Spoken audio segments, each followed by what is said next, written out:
नमस्कार विद्यार्थियों। मेवाड़ के शासकों के अध्ययन के प्रश्नोत्तर के क्रम में आज हम महाराणा हम्मीर व राणा क्षत्रसिंह के बारे में प्रश्नोत्तर करेंगे। पहला प्रश्न, राणा हम्मीर का शासनकाल था। राणा हम्मीर का शासनकाल था। तो राणा हम्मीर का शासनकाल था 1326 से 1364 ईस्वी तक। राणा हम्मीर का शासनकाल 1326 से 1364 ईस्वी तक था। अगला प्रश्न, महाराणा हम्मीर का परिचय। महाराणा हम्मीर कौन थे, उनका परिचय है 1326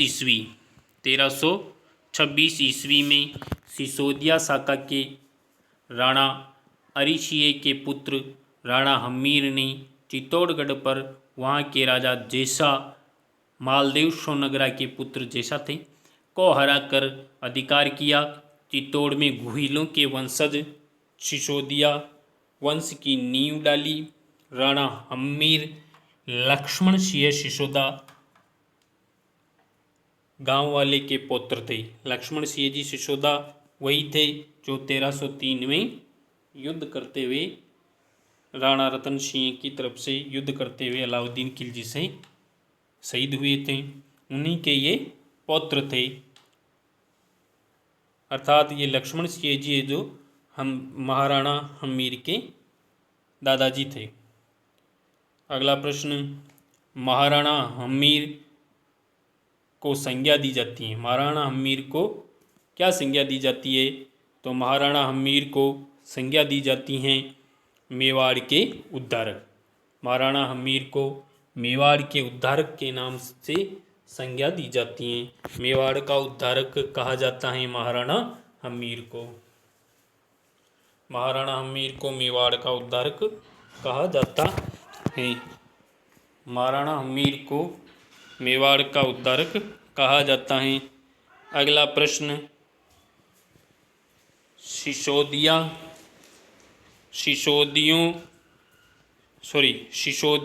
क्यों कहलाए थे? मतलब सिसोदिया इनको क्यों कहते हैं? तो सिसोदा का जागीरदार होने से इन्हें सिसोदिया कहा गया है। हम्मीर के दादा लक्ष्मण सिंह, हम्मीर के दादाजी लक्ष्मण सिंह अपने 7 पुत्रों के साथ अलाउद्दीन खिलजी के विरुद्ध लड़ते हुए 1303 में वीरगति को प्राप्त हुए थे और राणा हम्मीर से ही मेवाड़ के सभी शासक सिसोदिया कहलाने लगे थे। क्योंकि ये सिसोदा गांव से थे तो हम्मीर जी जब आए तभी से ये सिसोदिया कहलाने लगे थे। अगला प्रश्न, राणा हम्मीर को कीर्ति स्तंभ प्रशस्ति में कौन सी उपाधि दी गई है? राणा हम्मीर को कीर्ति स्तंभ प्रशस्ति में कौन सी उपाधि दी गई है? तो राणा हम्मीर को विषम घाटी पंचानन अर्थात विकट आक्रमण में सिंह के समान की संज्ञा राणा कुंभा की कीर्ति स्तंभ प्रशस्ति में दी गई है। राणा हम्मीर को विषम घाटी पंचानन अर्थात विकट आक्रमण में सिंह के समान की संज्ञा राणा कुंभा की कीर्ति स्तंभ प्रशस्ति में दी गई है। अगला प्रश्न, मोहम्मद बिन तुगलक से राणा हम्मीर का कौन सा युद्ध हुआ था? तो मोहम्मद बिन तुगलक से राणा हम्मीर का युद्ध हुआ था। राणा हम्मीर से सिंगोली बांसवाड़ा का युद्ध मोहम्मद बिन तुगलक की सेना से हुआ, जिसमें मोहम्मद बिन तुगलक की सेना को परास्त किया था। राणा हम्मीर से सिंगोली बांसवाड़ा का युद्ध मोहम्मद बिन तुगलक की सेना से हुआ, जिसमें मोहम्मद बिन तुगलक की सेना को परास्त किया। अगला प्रश्न, राणा हम्मीर का देहांत कब हुआ था?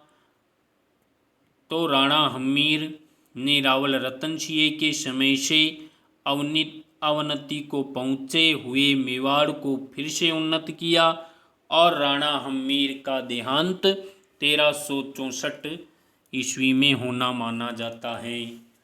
राणा हम्मीर ने रावल रतन सिंह के समय अलाउद्दीन खिलजी ने चित्तौड़ को जीत लिया था, तो चित्तौड़ को वापस इन सिसोदियों ने प्राप्त किया, इसीलिए इन्हें मेवाड़ का उद्धारक भी कहते हैं। तो राणा हम्मीर ने रावल रतन सिंह के समय से अवनति को पहुँचे, मतलब हार गए थे मेवाड़, तो फिर से मेवाड़ को जीता इन्होंने, तो फिर से मेवाड़ को उन्नत किया और राणा हम्मीर का देहांत 1364 में होना माना जाता है। अगला प्रश्न, जैसा मालदेव सोनग्रा के पुत्र व राणा हम्मीर का क्या संबंध था? मतलब ये जैसा जो कि मालदेव सोनग्रा के पुत्र को दे दिया था, अलाउद्दीन खिलजी ने इस चित्तौड़ का नाम खिजराबाद रखकर उसके पुत्र खिजरका को दे दिया, और खिजरका ने मुछाला मालदेव को दे दिया था, और मुछाला मालदेव ने मालदेव सोनग्रा का जो पुत्र था जैसा उसको दे दिया। और फिर हम्मीर जी को कैसे प्राप्त हुआ, इनका जैसा का और हम्मीर जी का क्या संबंध था? तो जैसा की पुत्री राजकुमारी सोनगरी जो विधवा थी का विवाह हम्मीर से, राणा हम्मीर से हुआ, और दहेज में इन्होंने मोजेराम मेहता नाम के व्यक्ति को ले लिया था कि भी इनका विवाह राजकुमारी सोनगरी से हुआ जो कि विधवा थी, वो जो जैसा की पुत्री थी जैसा सोनग्रा की।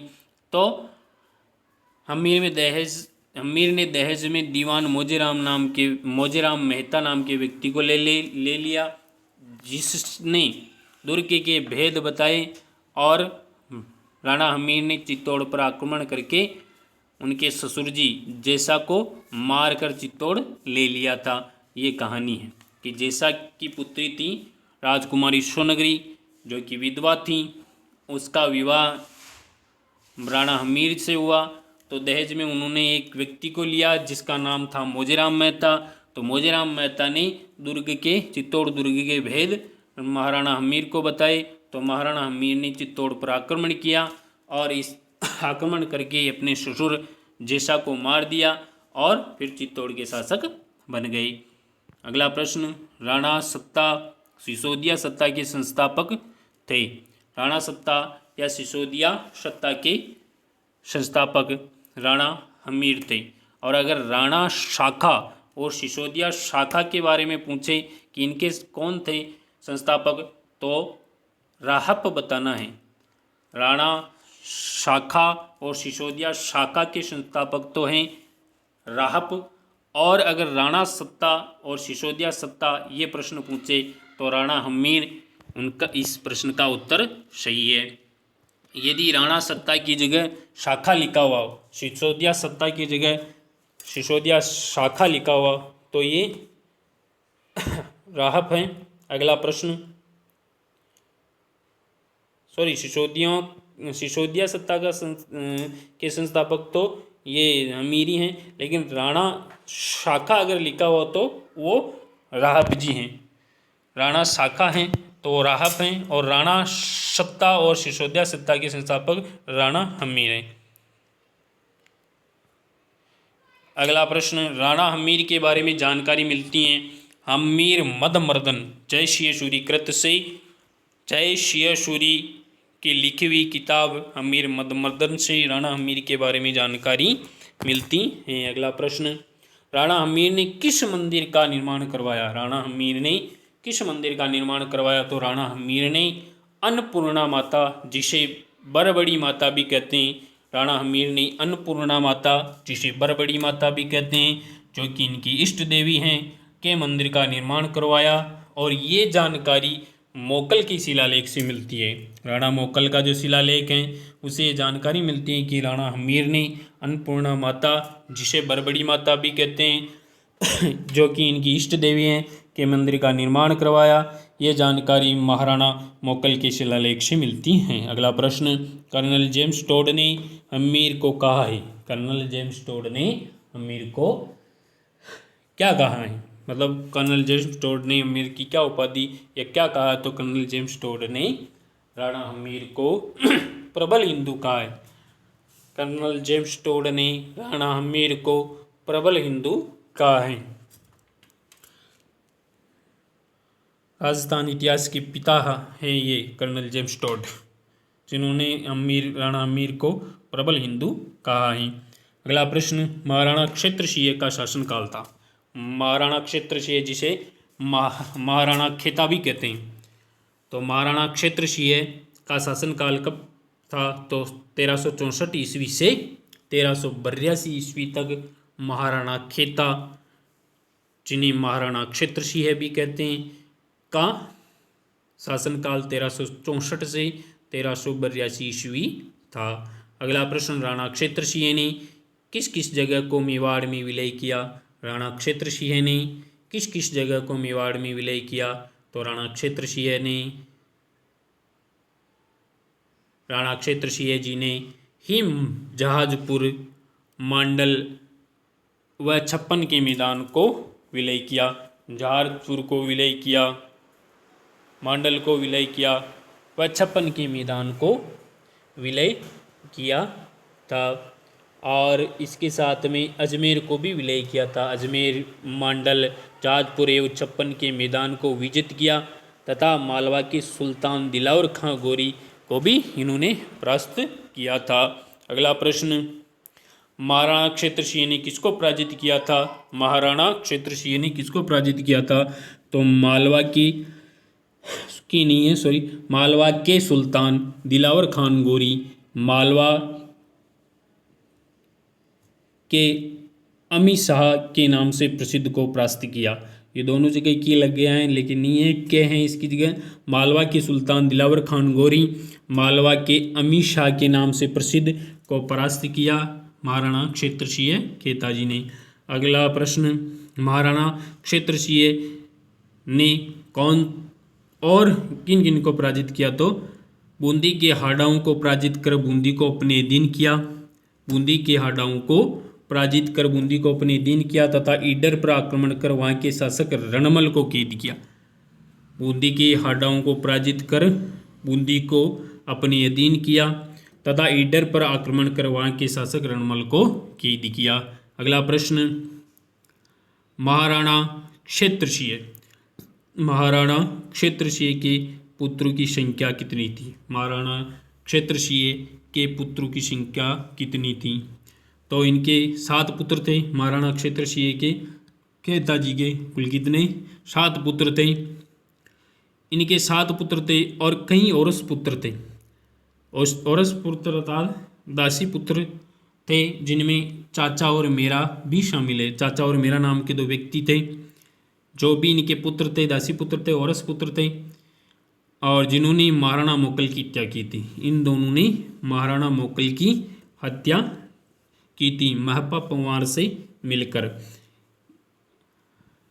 ये कई औरस पुत्र थे, जिनमें चाचा मेरा थे, जो महपा पंवार से मिलकर महाराणा मोकल की हत्या की, और इनके 7 पुत्र थे और औरस पुत्र अलग से थे, जिसमें चाचा मेरा भी थे, जिन्हें महपा पंवार नामक व्यक्ति से मिलकर महाराणा मोकल की हत्या की थी। इन महाराणा क्षेत्रसिंह के पुत्रों में, औरस पुत्रों में ने चाचा और मेरा ने। अगला प्रश्न, राणा लक्ष्मण का शासनकाल था। राणा लक्ष्मण का शासनकाल कब था? तो राणा लक्ष्मण लाखा का शासनकाल 1382 से 1421 ईस्वी था। राणा लक्ष्मण का शासनकाल, राणा लक्ष्मण का शासनकाल, जिन्हें लाखा भी कहते हैं, 1382 से 1421 तक इनका शासनकाल था। अगला प्रश्न, जावर उदयपुर में चांदी की खान किनके समय प्राप्त हुई थी? जावर उदयपुर में चांदी की खान किनके समय प्राप्त हुई थी? तो राणा लाखा के शासनकाल में जावर उदयपुर में चांदी की खान प्राप्त हुई। ये एशिया की सबसे बड़ी खान है। इससे सीसा, जस्ता, गेलेना आदि प्राप्त होता है। चांदी भी प्राप्त होती है, सीसा, जस्ता, गेलेना आदि भी प्राप्त होते हैं। राणा लाखा के शासनकाल में जावर उदयपुर में चांदी की खान प्राप्त हुई थी, जो एशिया की सबसे बड़ी खान है। इससे सीसा, जस्ता, गेलेना आदि प्राप्त होता है। आज का अंतिम प्रश्न, राणा लाखा की पत्नी का नाम क्या था? हंसाबाई। राणा लाखा की पत्नी का नाम हंसाबाई था और इनके भाई का नाम रणमल था और हंसाबाई का विवाह राणा लाखा से किया गया। और आया हंसाबाई का जो सगाई तो आई थी चूड़ा राव इनके राणा लाखा के पुत्र चूड़ा के लिए, परंतु राणा लाखा ने विवाह करने में हाँ भर दी तो चूड़ा ने प्रतिज्ञा ली कि भाई मैं इनसे जो उत्पन्न होगा पुत्र हंसाबाई से उसी को सिंहासन दूंगा और कोई बात नहीं पिताजी शादी करना चाहते तो कर ले। इसीलिए उन राणा चूड़ा को मेवाड़ का भीष्म पितामह भी कहते हैं, जोरदार प्रतिज्ञा करने के कारण। धन्यवाद।